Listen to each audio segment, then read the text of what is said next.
अस्सलाम वालेकुम वरहमतुल्लाहि वबरकातुहू।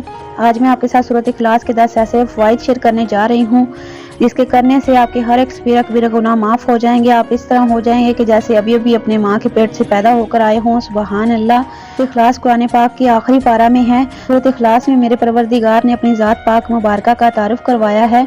बेशक सूरत इखलास में बड़ी बरकत और फजीलत है, मगर इनमें से 10 ऐसे बड़े फ़वाइद शेयर करूंगी जिससे आपकी ज़िंदगी इंशाअल्लाह जन्नत बन जाएगी। सुबहान अल्लाह। सूरत इखलास पढ़ने का पहला फ़ायदा सुन लें। अगर दिन और रात में रोज़ाना 200 मरतबा सूरत इखलास पढ़ ली जाए तो उस इंसान पर अल्लाह पाक राज़ी हो जाते हैं। नंबर 2, अगर रात को सोते वक्त दाईं करवट लेकर 100 मरतबा सूरत इखलास पढ़ ली जाए तो उस पर जन्नत वाजिब हो जाती है।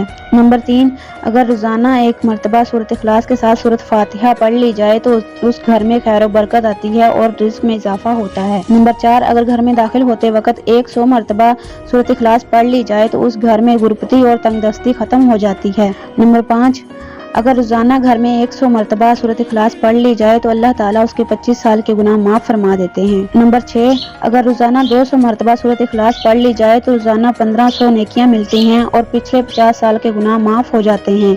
सुबहान अल्लाह। नंबर 7, अगर 9 और 10 मुहर्रम को 1000 मरतबा सूरत इखलास पढ़ ली जाए तो उसके घर पर अल्लाह ताला अपनी ख़ास रहमत नाजिल फरमाते हैं। सुबहान अल्लाह। नंबर 8, अगर रोज़ाना 1000 मरतबा सूरत इखलास पढ़ ली जाए तो वो बंदा नेक पाक और अल्लाह का महबूब बन जाता है। सुबहान अल्लाह। नंबर 9, रोज़ाना सूरत इखलास पढ़ने से कब्र के अजाब से हिफाजत होती है और अगर आप पढ़कर किसी को बख्शेंगे तो वो भी इंशाअल्लाह कब्र के अजाब से महफूज रहेगा।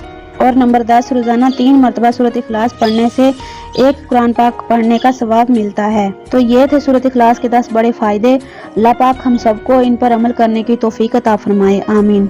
मगर अफसोस तो इस बात का है कि आजकल इंसान को दीन की तरफ लाने के लिए प्रूफ देना पड़ता है। अस्तगफिरुल्लाह।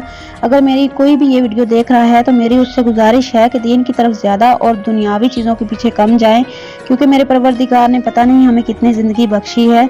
तो जितनी देर भी हैं दुनिया में दीन और नेकियां कमा लें, क्योंकि अल्लाह पाक ने हमसे दीन का हिसाब लेना है, दुनियावी चीज़ों का नहीं। अगर आपको मेरी वीडियो अच्छी लगी हो तो लाइक शेयर ज़रूर कर दीजिएगा और चैनल को भी सब्सक्राइब कर दीजिएगा। मिलती हूँ नेक्स्ट वीडियो में, तब तक मुझे इजाज़त दीजिए। अल्लाह हाफ़िज़। शब्बा खैर, फ़ी अमान अल्लाह।